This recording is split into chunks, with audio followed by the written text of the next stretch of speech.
ये हमारे पास पेशेंट बाहर नेपाल से आए हैं।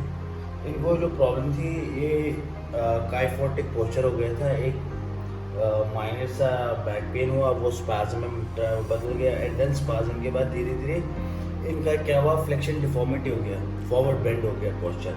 तो ये सीधे हो ही नहीं रहे थे।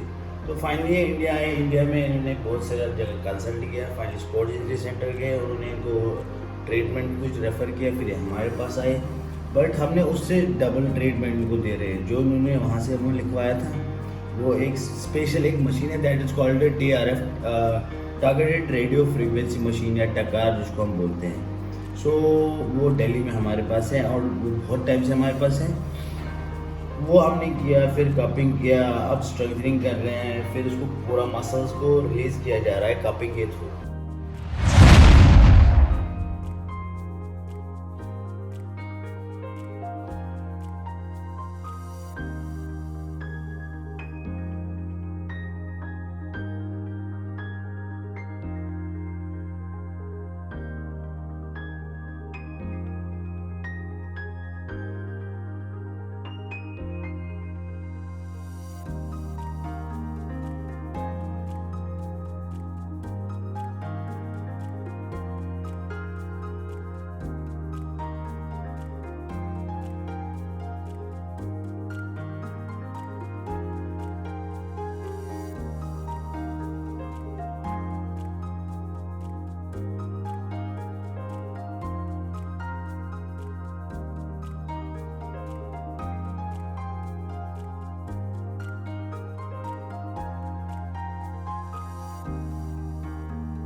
सो hi, this is doctor Ejaz और मैं lead physiotherapy at sports injury centre Saket से हूँ एम्बॉर, और हमारे इसके अलावा भी गुड़गांव में 2-4 ब्रांच हैं।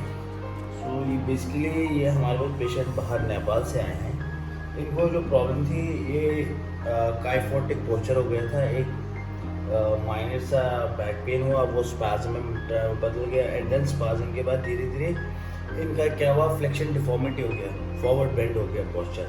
तो ये सीधे हो ही नहीं रहे थे। तो फाइनली ये इंडिया आए। इंडिया में इन्होंने बहुत सारा जगह कंसल्ट किया। फाइनली स्पोर्ट्स इंजरी सेंटर गए, उन्होंने इनको ट्रीटमेंट कुछ रेफ़र किया, फिर हमारे पास आए।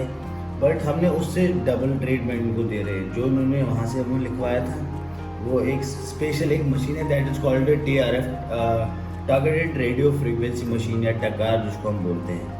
सो वो दिल्ली में हमारे पास है और बहुत टाइम से हमारे पास है। वो हमने किया, फिर कपिंग किया, अब स्ट्रेंथनिंग कर रहे हैं, फिर उसको पूरा मसल्स को रिलीज़ किया जा रहा है कपिंग के थ्रू।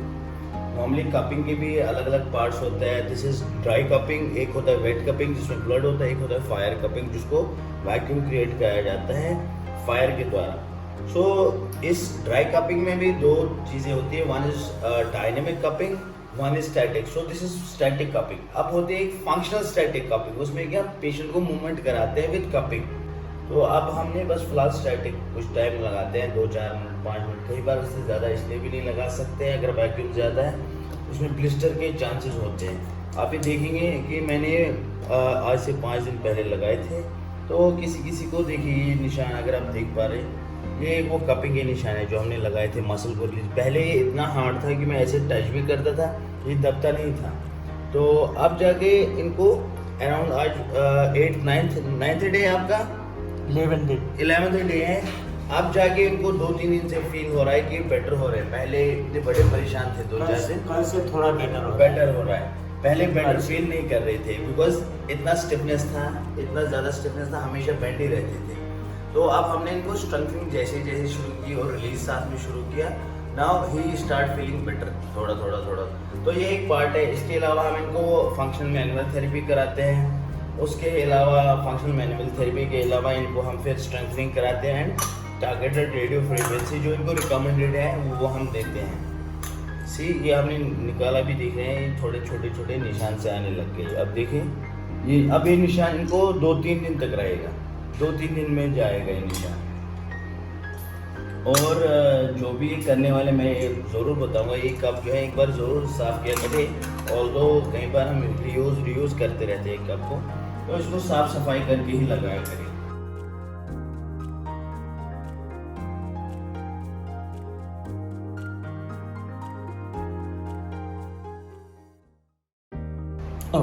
देखिए यहाँ एरिया में इनका फ्लेक्शन डिफॉर्मिटी था, ये एरिया में अभी भी थोड़ा सा है। बीच में हमने इनको ड्राई नेडलिंग किए थे यहाँ पे, जिसको लोग कई बार एक पंजरी बोलते हैं, हमने ड्राई नेडलिंग की थी बहुत ज़्यादा। तो उसके अलावा हम इनको अब सोच रहे हैं कि we have a class 4 laser, वो भी देंगे इनको क्लास 4 लेज़र पेन को कम करने के लिए। अब सीधे लेटे धीरे धीरे, पहले तो 10-10 मिनट लगते थे टर्न करने में, अब तो खैर उतना टाइम नहीं लगता।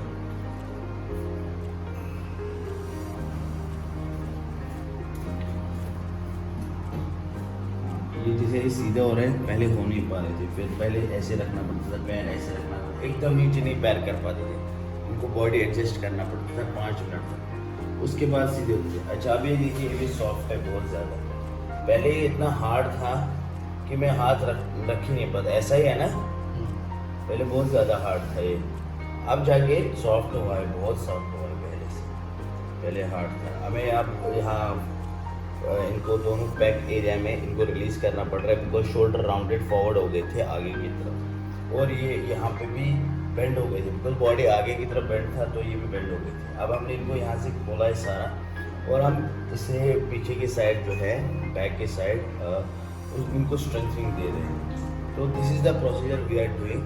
सो he is happy, we are also happy, क्योंकि अगर ये 8वें-9वें दिन इतना बता रहा है जो इतने टाइम से प्रॉब्लम में थे, तो हमारे लिए डेफिनेटली एक खुशी की बात है, क्योंकि हमारा पेशेंट ठीक हो रहा है, हमारे लिए बहुत बड़ी खुशी की बात है। Thank you very much. हमने आपको आज कपिंग दिखाया, कपिंग क्या होता है, उसके टाइप्स बताए। मैं फिर से एक बार बताऊं, कपिंग जो होती है 3 तरीके की होती है, dry cupping, wet cupping and fire cupping. आज हम कर रहे थे ड्राई कपिंग।